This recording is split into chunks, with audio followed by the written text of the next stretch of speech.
bem, falando sobre a lição número 4, a parte de quarta-feira, um Deus que liberta, um Deus que ouve o clamor dos seus filhos.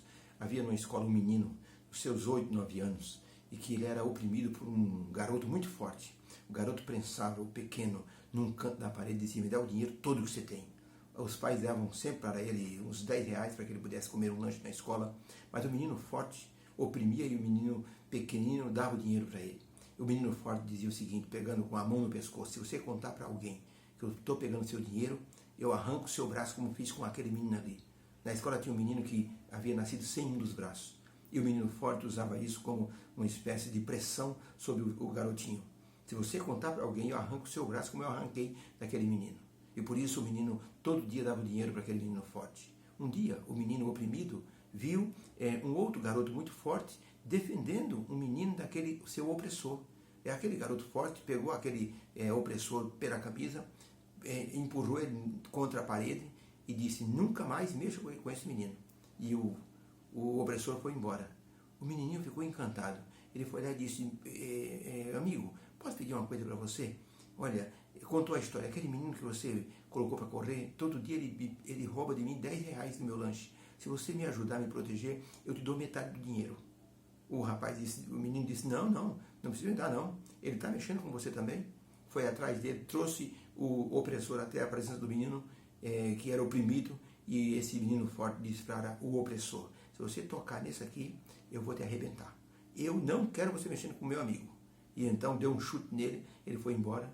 E a partir disso, o menino assim, que era oprimido deu um sorriso para o seu libertador e disse: amanhã eu te dou metade do dinheiro. Ele disse: não precisa. Que é isso? Toma o seu lanche. E assim, o menino que era oprimido passou a ter um sorriso no rosto, porque havia encontrado um libertador, um protetor. A lição de hoje fala sobre esse protetor, que os salmistas declararam que é um Deus maravilhoso, um Deus soberano, um Deus que até a natureza se curva diante do seu poder. E a pergunta número 5 é: qual é a visão espiritual que o apóstolo Paulo ele nos mostra quando ele falou do povo de Deus saindo do Egito? Qual a visão que Paulo nos mostra? No livro de 1 Coríntios 10, de 1 a 4, Paulo escreveu o seguinte: ora, irmãos, não quero que ignoreis que nossos pais estiveram todos ali debaixo da nuvem, e todos passaram pelo mar, e todos foram batizados em Moisés, na nuvem e no mar, e todos comeram da mesma comida espiritual, e beberam todos da mesma bebida espiritual, porque bebiam da pedra espiritual que os seguia, e a pedra era Cristo.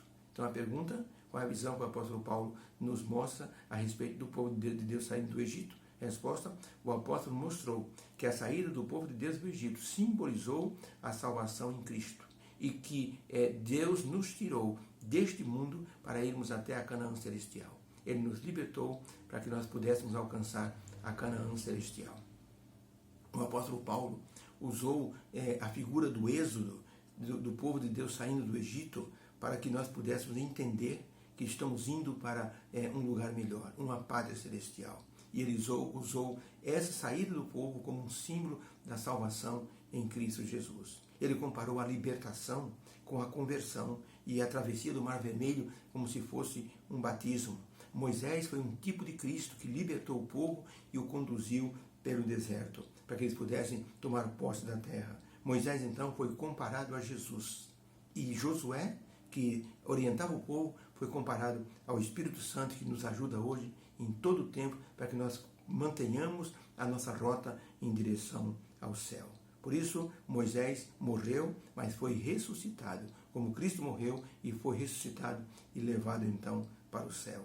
Paulo compara a libertação do pecado, e o início da vida cristã com aquilo que aconteceu com o povo no Mar Vermelho. Saindo do Egito, passaram pelo Mar Vermelho como se fosse um batismo e saíram para uma nova vida na terra prometida. Por isso, o povo de Deus não está longe da Canaã celestial. Tem que colocar em Deus sua confiança de que vão alcançar, através do Espírito Santo, esta posse eterna que é a Canaã celestial. Pergunta número 6. Como o salmista descreveu de forma poética a saída de Israel do Egito e a intervenção divina?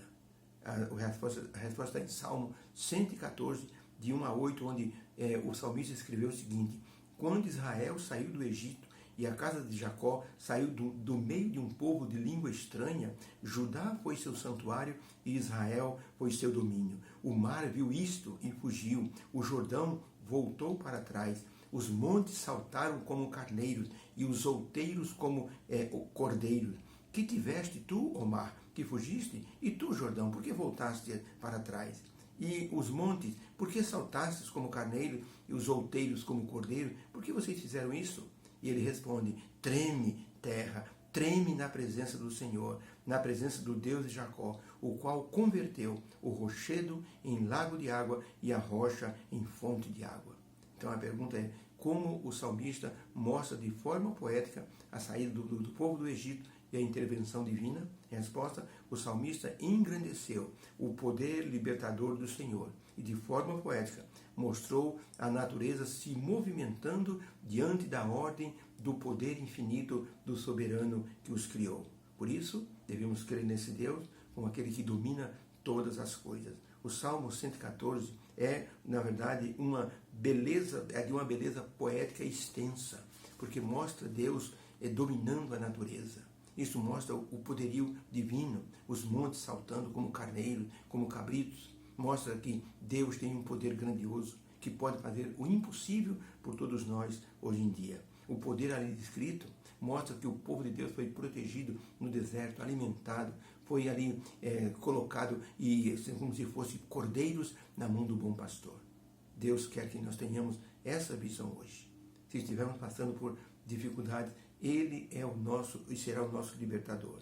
Ellen White escreveu o seguinte: não pode haver maior decepção para um homem ou uma mulher que serve a Deus do que pensar que pode providenciar para resolver suas dificuldades alguém melhor do que Deus. Se a pessoa pensar assim, vai ter uma grande frustração, porque só Deus nos socorre em toda emergência. Não existe um poder mais libertador e mais defensor do que o nosso Deus Todo-Poderoso. Confiemos nesse Deus, porque Ele em breve levará os seus filhos para a Canaã celestial. Ele hoje liberta, Ele hoje cuida, Ele salva.